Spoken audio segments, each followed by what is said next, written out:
Mimi naitwa Mathias Morris Mbangwende, lakini jina la kisanii linajulikana kama Mr. Mbangwende. Na nilianza kujifunza kuchonga kwenye mwaka 1987 Kigogo Fresh. Na mwalimu aliyenifundisha kazi hii ni Bwana Chanuo Maundu, ambaye yeye alikuwa ni kati ya wale wachongaji mabingwa kabisa wa kazi za sanaa za makonde carving. Na nilifika pale kwa Chanuo nikahitaji kujifunza ujamaa, alinikubalia miaka ile. Nikawa nimejifunza kweli. Nilichukua muda wa miaka kama 3 hivi nikiwa najifunza. Kwa hiyo nikawa nimehitimu, nikawa naanza kuchonga kazi za ujamaa nikiwa pamoja na yeye yule Bwana Chanuo. Nimefanya kazi hiyo muda mrefu na Chanuo mpaka mwaka 94 yeye Chanuo akafariki. Nikabaki mimi nikawa naendelea na kuchonga. Kwa kweli nachonga vizuri kama yeye mwenyewe au pengine hata kumpita yeye mwenyewe, kwa sababu sasa hivi sisi tumeendelea zaidi tofauti na vile walivyokuwa wanachonga wao, kama zinavyoonekana kazi zao hapa ambazo zipo, ambazo zina tofauti kubwa na zile ambazo tunachonga sisi kwa sasa hivi. Nafikiri baadaye mtaziona kwenye hiyo video. Tutakwenda pale, nafikiri piga picha tutaziona na tutazielezea. Kwa hiyo hao wazee walikuwa wamechonga kazi hizi miaka ya nyuma. Alafu zikawa zimenunuliwa na jamaa mmoja anaitwa Salim. Zikawa zimetunzwa kwenye galari lake. Kwa hiyo zimekaa muda mrefu. Hao wachongaji, kazi zote zinazoonekana hapa, wachongaji wenyewe wote wamefariki dunia. Hakuna waliokuwa wahai. Ambao waliokuwa hai ni zile kazi za sasa hivi ambazo mtaziona kwa baadaye pale. Kwa hiyo wazee wetu walikuwa wanahifadhi, huyu Muhindi alikuwa anahifadhi hizi kazi kwenye galari zake. Kwa hiyo nafikiri ilipokuja project hii kwa ajili ya kutangaza na kuonyesha kazi za sanaa za makonde, basi wale ndio walianza kutafuta zile kazi za watu wa zamani, ndio wakaenda wakazipata, zikaja zikaletwa. Lakini zilipokuwa zimetolewa kule kwenye gallery, kwa kweli hazikuwa katika hali nzuri, kwa sababu zimekaa muda mrefu zaidi ya miaka 30 au 40 mpaka 50. Kwa hiyo zilihitaji kufanywa marekebisho kama ya kusafisha, kuondoa vumbi, sehemu zile ambazo zimeharibika kidogo kutengeneza. Kwa hiyo mimi ndio nimehusika kwa kiwango kikubwa kufanya kazi hiyo, kwamba ya kuzisafisha, kuzirudisha katika hali yake ya ubora wa kawaida. Lakini sikuchonga mahali popote. Nimeitengeneza vile vile ilivyokuwa, sijagusa mahali pengine. Ila kwa sababu ya utaalamu wangu, kwa hiyo nimeweza kuirudisha kwa kuondoa zile vumbi kwa kutumia vifaa mbalimbali ambavyo mimi navifahamu. Kwa hiyo mpaka sasa hivi ndio inaonekana kwamba iko kazi safi kana kwamba imetengenezwa juzi, lakini sio kazi ya juzi, ni kazi ambayo ya miaka mingi. Kwa hiyo hii kazi hii hapo ilipo ndio yani inaonekana kama vile ilivyokuwa imeuzwa kwa mara ya kwanza baada ya kuinunua yule Muhindi. Lakini nimeirudisha mimi kulingana na utaalamu wangu ambao nilikuwa nao. Kwa hiyo nimezirudisha na ndio maana mnaziona kwa hali kama hii hapa. Maonyesho haya kwa kweli ni mazuri, kwa sababu kazi ya sanaa makonde carving ilikuwa inafahamika kwa kipindi kile cha nyuma. Lakini kwa kipindi cha katikati hapa ikawa haifahamiki vizuri, kwa sababu karibu 1% kubwa ya vijana hawapendi kuingia kujifunza ile kazi kwa sababu hawaoni manufaa yoyote. Ila hawa wazee walikuwa, hao waliopita, wale walikuwa wanafanya hizi kazi, walikuwa na manufaa kwa sababu walikuwa na wanunuzi wao, akina Pila hao ndio walikuwa wananunua huko siku za nyuma, wanawapa pesa, kwa hiyo wanaishi vizuri. Lakini baada ya kubadilika ule mfumo, ikawa inaonekana kwamba sasa kazi ya sanaa ya makonde si kazi. Kwa hiyo vijana wengi wakawa hawaingii kujifunza, tukabaki sisi ambao tuliokuwa na moyo wa kusema kwamba kuipenda sanaa, kwa sababu mimi nimeipenda ile kazi na ni talent yangu, ni kipaji changu.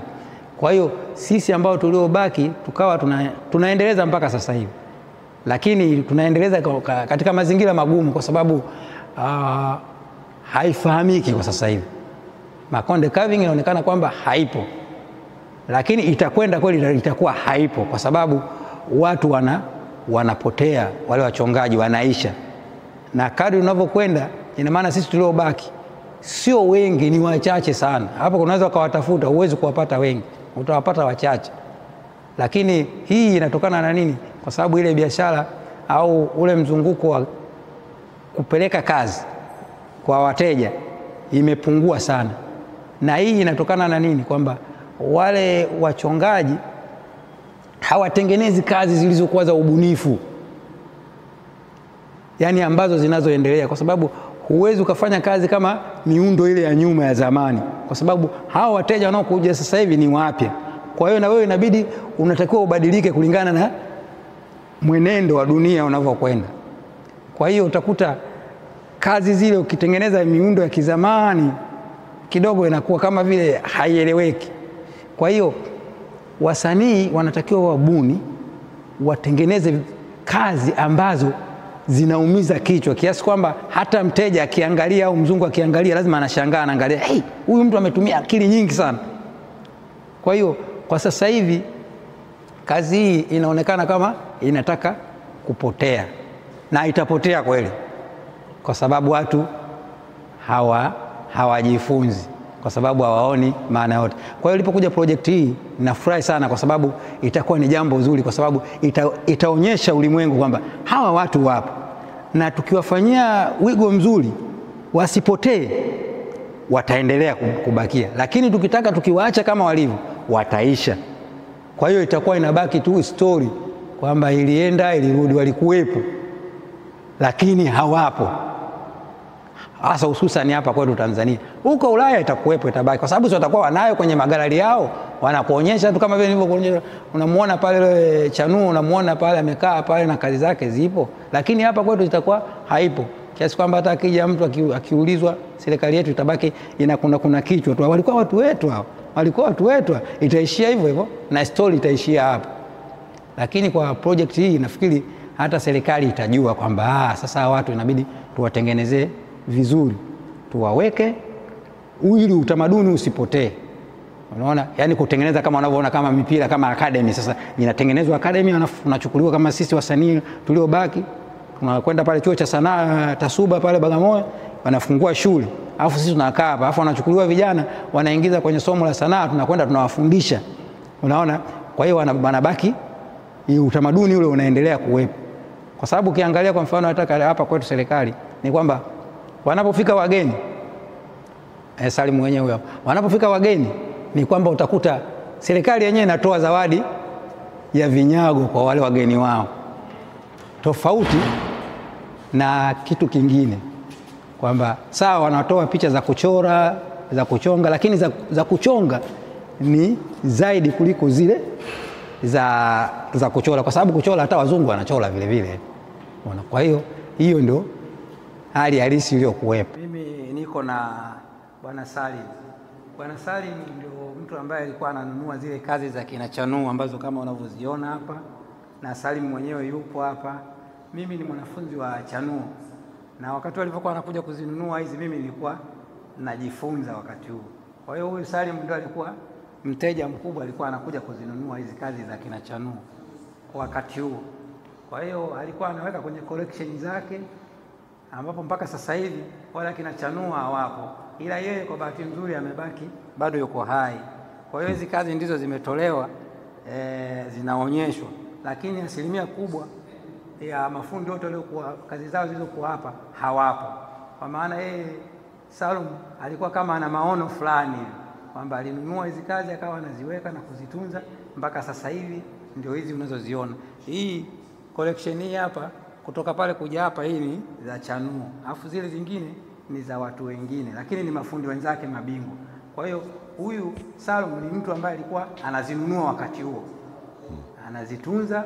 Kwa bahati nzuri alizitunza vizuri, akaziweka kwenye gala vizuri, na zimekaa muda mrefu, na mpaka sasa ilipokuja hii project ndio zimetolewa. Mimi nikamsaidia kufanya usafi kwa sababu zilikuwa zimeshachafuka. Kwa hiyo alinitafuta, akajua kwamba mwanafunzi wa Chanuo anaweza akafanya hiyo kazi, na kweli nimeifanya, nimezisafisha, zimerudi katika hali ya kawaida. Sio nimechonga, sijachonga, isipokuwa nimezisafisha tu, nimezirudisha katika hali yake ya kawaida. This is boggling. Hii ni Chanuo. Imekaa steady? Hii imekaa vizuri kwa sababu chini imewekewa nani gundi ili isianguke, haiwezi kuanguka. Ulimjua Chanuo kwa wakati gani na ulianza kufanya naye biashara kwa wakati gani wakati unanunua hizi kazi? Mimi nianza kumjua Chanuo I think 77 hivi na 78. Okay, sawa. Ndio hawa ndio wateja wachongaji walikuwa wanafanya biashara na mimi. Okay, sawa. Na nilihamasika sana kwa kuona wanachonga vizuri tu. Okay. Clean carvings. Na kwa kweli ndio nilipenda kazi zao. Sawa. Formation zao nini. Okay, sawa. Kupangilio wa kazi sawa. yako. Okay.